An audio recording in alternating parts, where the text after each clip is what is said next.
Selamat siang, perkenalkan saya Haryosada Xiaomi dengan NIM 200500115 dari Prodi Teknik Dirgantara Kalkulus 2 kelas C.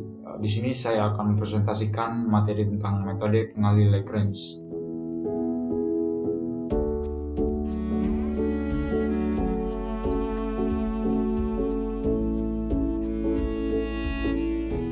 Kenapa saya memilih materi ini? Ada beberapa alasan kenapa saya memilih materi ini. Di antaranya yaitu yang pertama itu sesuai dengan pernyataan Ibu Rindu pada pertemuan 12 melalui Zoom meeting kemarin, bahwa metode ini sangat berguna bagi kami ketika memasuki mata kuliah yang lebih tinggi di semester atas. Kemudian yang kedua itu menurut saya sekilas cara pengerjaan metode ini cukup membingungkan, tapi ketika didalami sedikit saja, semuanya tidak serumit itu, atau semuanya tidak serumit ketika kita pertama kali melihat soal metode ini.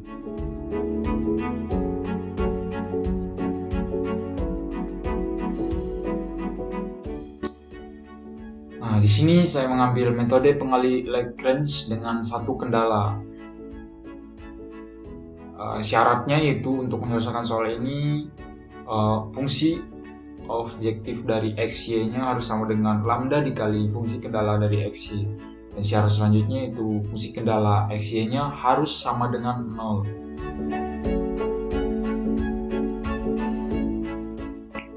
Di sini saya mengambil contoh yang saya dapatkan dari sumber di bawah ini. Jadi apabila teman-teman ingin mengakses lebih jauh tentang soal-soal metode pengali Lagrange, dapat mengakses melalui link di bawah ini. Soalnya yaitu tentukan titik pada bidang X plus 2Y plus 3Z sama dengan 6 yang terdekat dari titik asal O 0,0,0.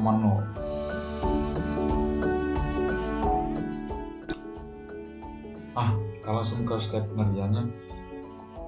Yang pertama, dari soal tersebut kita mendapatkan yaitu fungsi objektif dari X, Y, Z-nya yaitu X pangkat 2 plus Y pangkat 2 plus Z pangkat 2. Kemudian fungsi kendalanya yaitu X, fungsi kendala dari X, Y, Z yaitu X plus 2Y plus 3Z min 6. Kenapa 6 kita pindahkan ke ruas kiri? Karena syarat di awal tadi yaitu fungsi kendalanya harus sama dengan 0. Jadi jika kita pindahkan begini berarti menjadi X plus 2Y plus 3Z min 6 sama dengan 0. Kemudian kita gunakan persamaan Lagrange di awal tadi ke dalam soal. Langsung saja persamaannya itu fungsi objektif X, Y, Z sama dengan lambda dikali fungsi kendala X, Y, Z. Di sini kita menggunakannya yaitu satu persatu. Yang pertama itu kita mencari nilai X-nya terlebih dulu, turunan X. Jadi ketika kita mencari nilai X-nya, turunan dari YZ-nya nilai dari YZ-nya kita abaikan terlebih dulu. Karena kita di sini fokus pada cari nilai X yang pertama. Itu diketahui di sini turunan X, kita turunkan X-nya dengan nilai fungsi objektif dari X-nya yaitu X pangkat 2 turunan dari X pangkat 2 yaitu 2X, kemudian sama dengan lambda dikali fungsi kendala dari X-nya. Fungsi kendala dari X-nya yaitu X turunan dari X yaitu 1. Lambda dikali 1 sama dengan lambda, berarti dapatkan fungsi turunan dari X-nya yaitu 2X plus 2X sama dengan lambda. Ini kita jadikan persamaan pertama. Kemudian selanjutnya kita turunkan Y-nya untuk mencari nilai Y sama seperti mencari nilai X. Di sini kita hanya fokus mencari nilai Y. Dengan kata lain, X dan Z-nya kita abaikan terlebih dahulu. Yaitu di sini nilai fungsi objektif dari Y yaitu Y pangkat 2 kita turunkan menjadi 2Y, kemudian lambda dikali di sini fungsi kendala dari y-nya yaitu 2y, turunan dari 2y yaitu 2 lambda dikali 2 menjadi 2 lambda. Selanjutnya kita mencari fz-nya. Di sini nilai fungsi objektif dari z-nya yaitu z pangkat 2 kita turunkan menjadi 2z. Kemudian di sini fungsi kendala dari z-nya yaitu 3z kita turunkan menjadi 3 dikali lambda menjadi 3 lambda. Selanjutnya yaitu fungsi kendala x, y, z sama dengan 0.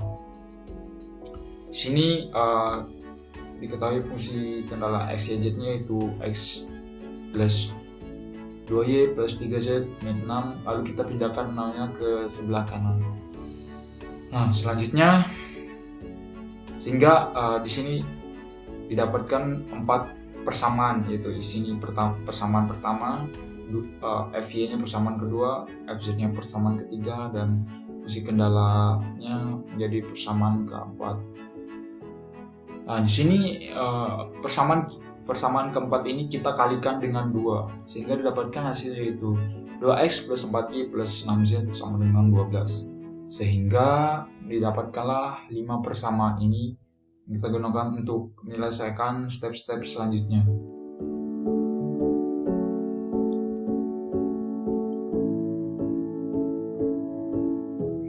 Nah, step selanjutnya yaitu kita substitusikan persamaan 1, 2, 3 ke dalam persamaan 5, atau kita masukkan persamaan 1, 2, 3 ke persamaan 5. Nah, di sini persamaan 5-nya itu 2x plus 4y plus 6z sama dengan 12. Nah, di sini jika persamaan 1, 2, 3 bisa kita sederhanakan, yaitu diketahui bahwa kalau kita sederhanakan maka didapatkan nilai x-nya menjadi setengah lambda.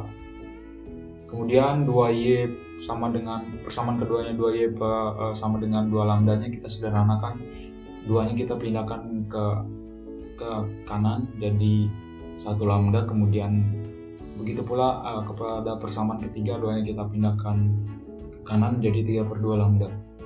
Maka kita masukkan nilai-nilai dari x, y, dan z ke persamaan 5.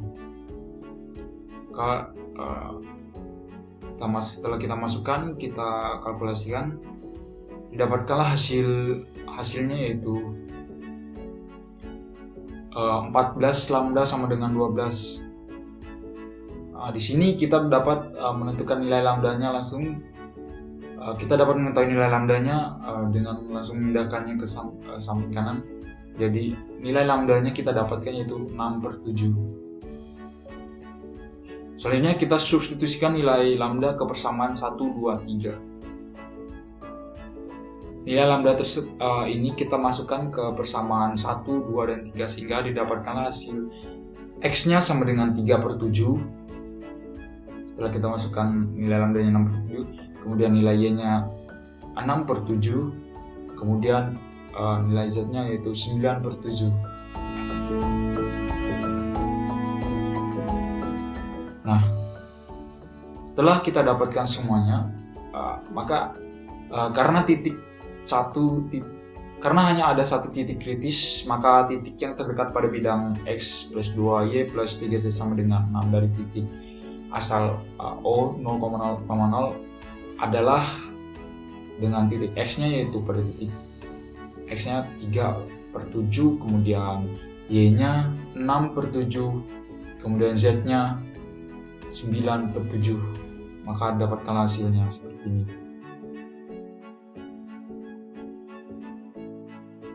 Mungkin sekian presentasi dari saya. Pesan dari saya,